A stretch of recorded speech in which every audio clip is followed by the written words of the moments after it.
ces acteurs-là, madame, il faut pas limiter cette affaire à Clédor Sène mi nga xam ne yàlla daf ko jox tur ñooñu da ngay dem ci ñoom ils sont encore vivants nga laaj leen lan moo tax ñoom ñu déporté wu. Honnêtement, en tant que professionnel, en tant qu'avocat, ci procès un magistrat, un ancien bâtonnier de l'ordre des avocats bu ñu assassiné ñu war ko défendre dem ba ci biir ñu désister lan moo ko waral ak lan moo tax ñu fay leen en dollars. Est-ce que xam nañu lu tax ñu fay leen en dollars parce qu'on les a payés en dollars parce que benn ci avocat yi moo tax sax ma xam ni fay nañ leen en dollars. Parce que dafa ñëw ni ma je citerai pas son nom. Mais ñun de Madické Niang ay dollars la ñu fay. Est-ce que xam nga ñaata lañ ko jox parce que moom mu ngi doon vérifier. ndax liñ ko jox. loolu lañ ko war a jox. ba dóoruñu leen quoi. Voilà mu ni ma Madické moo doon distribuer xaalis mais kooku xam na lu bëri waxloo ko mais les acteurs sont là. xam nga ñu bëri ñu ngi dem. colonel Diédhiou nekkatu fi. L'ancien avocat général nekkatu fi. Le président du tribunal nekkatu fi. Acteurs yu bëri nekkatuñ fi les acteurs politiques nekkatuñ fi. Moi j'apprends même que Madieng Khary Dieng n'est pas là xaw ma ndax wér na xaw ma ndax wérul. C'était le ministre de l'Intérieur de l'époque nga xam ni ci saa si il avait pris une balle jox ko Abdou Diouf ni ko c'était la balle mortelle ci mouchoir Abdou Diouf jël ko def ko ci poosam journal télévisé. léegi man bi ma demee ci juge bi ma demandé scellé yi amul on a scellé aucune balle man leen au moins balle bi Abdou Diouf yoroon te Madieng Khary jox ko war na figurer parmi les scellés donc médecin légiste bi mu ñëwee nii ci bopp bi la jëlee balle bi ki ko doon jàppale ubbiwuñu bopp. ci cuisse bi lañ ko jëlee. 2 mois on a surveillé la gendarmerie et monté 2 mois ci tombu médecin ma soxna il était pour les Samuel et les Abdoulaye. C'était l'avocat de Modissi. Modissi mais après il est venu dans ma défense. Il les a oh là là là là on a une crème on a un barreau d'extrême qualité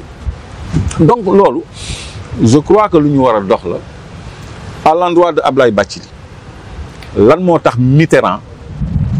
moo acté suñu amnistie ñun Abdou Diouf moo ñu waroon a amnistier Abbé Diamankoune Senghor moo ko yàq parce que dañu waroon boole ak les rebelles de Casamance même loi d'amnistie parce que l'amnistie ne vise pas des personnes mais des délits les délits d'atteinte à la sûreté de l'État d'assassinat etc. Ñun en 91 plutôt bi ñuy amnistier ñun ak rebelles yi la ñu boole benn loi d'amnistie parce que y avait des négociations de paix man ak ñoom Kourouma Sané que je connais très bien avec qui j'ai partagé un séjour carcéral et avec qui j'ai gardé des relations d'ailleurs la ñu amnistier ndoo te man avant la loi d'amnistie on m'a fait même un avis de main levée jour bi ñuy voté loi d'amnistie bi j'étais dans l'hémicycle surplombé leen ci balcon bi di assister au vote de la loi à l'Assemblée nationale donc kooku moo doon sama première amnistie sama deuxième amnistie mooy la loi Ezzan sama troisième amnistie mooy bu Macky Sall parce que tëj nañ ma 1 mois quand même en 2021 1 mois boobu je crois que amnistie bi emporté na ko parce que c'était pour des raisons politiques mooy sama arrestation préventive boobu mais les acteurs qui restent ici ci dossier médecin yi je crois que day baax Abdou Latif Coulibaly bind na ci ñu 2000 gars yi dañu naroon def dara takkal ko Ablaye Wade ay officiers élection yi passé ay officiers amoon nañu taxawaay boobu parce que y avait 2024 bi am na ay officiers yu amoon taxawaay boobu yoo xam ne ils étaient prêts à contrecarrer toute violation de la Constitution xam nga donc Sénégal toujours dina am ñu taxaw mais pour la vérité historique parce que fi mu nekk nii man mënatuma def la prison ci affaire médecin je peux pas tout expliquer même bu ñu tijji woon dossier bi mu am élément nouveau li nit ñi soxla rek mooy comprendre ce qui s'est passé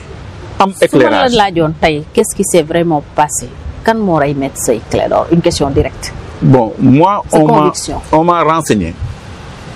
que c'est un agent de renseignement c'est un agent français franco-sénégalais bu sant Diallo un tireur d'élite moom la ñu chargé de cette mission-là au Sénégal et je le tiens de bonne source am na ñoo xam ne bëgguma leen citer mais bu ñu paree émission bi en off dinaa la woowal kenn pour ton intime conviction donc loolu la ñuy jot, mais de toute façon moi mon intime conviction c'est que ça vient du PS parce que mënuma comprendre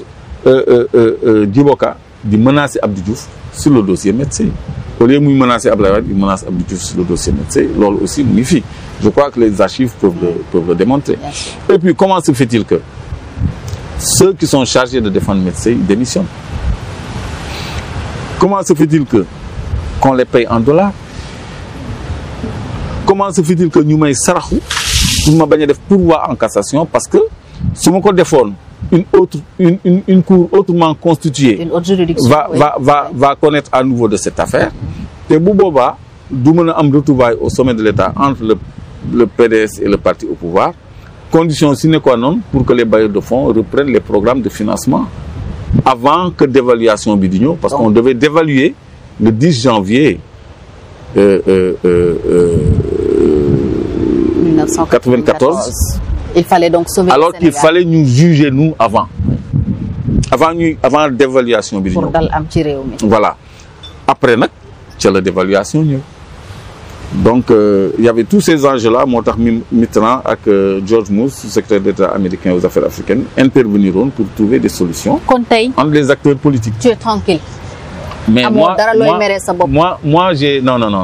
j'ai toujours été tranquille et quitte avec ma conscience parce que loolu moom may tey may jàkkaarloog opinion bi les yeux dans les yeux. mais bi ñuy rey médecin yéen fu ngeen nekkoon. mais ñu ngi woon ci dëkk bi. d'accord. ñu ngi woon ci dëkk bi. ça s'est passé ci kanamu ñëpp tout le monde a eu l'information en même temps donc. ça s'est passé sur la corniche. sur la corniche mais je crois que quelques semaines après mais man lañ ma arrêté man ak non tout seul man kese la ñu arrêté man kese la ñu njëkk a arrêté. après la ñu jàpp Pape Dramé Diakhaté non Assane Diop d'abord puis Pape Dramé Diakhaté en dernier donc. loolu je crois que c'est bon d'interroger ñi fi nekk ci acteurs pour ñu reconstituer le puzzle même bu doon am jury d'honneur sax nga xam ne ku nekk day ñëw wax ci lim ci xam je crois que dina permettre opinion bi mu comprendre ce qui s'est réellement passé mais c'est éminemment politique et je crois que je désespère même qu'un jour cette affaire soit élucidée parce que acteurs yi tamit ñu ngi dem ñi ko mën a leeral ñu ngi dem parce que le temps parce que 94 ak léegi ça fait combien de temps ça fait 30 ans non 31 ans ça commence à durer donc ñi fi des il faut aller vers eux nga am seen part de vérité pour comprendre que cette affaire est cousue de fil blanc et que l'audience ñi ko fekkee ils ont vu des contre-vérités yoo xam ne dafa flagrant ci ay pièces clés lu mel ni rapport balistique lu mel ni rapport d'autopsie nga xam ni moo war a déterminer un crime tout était faux ba noppi ñu refuser le permis d'exhumer pour nu mu tuddati attester que li autopsie bi di wax ak réalité bi du benn bañ nañu sax ba dem ba xool de visu sax oto bi donc il y avait beaucoup de choses à cacher dans ce dossier loolu moo tax ba léegi leeragul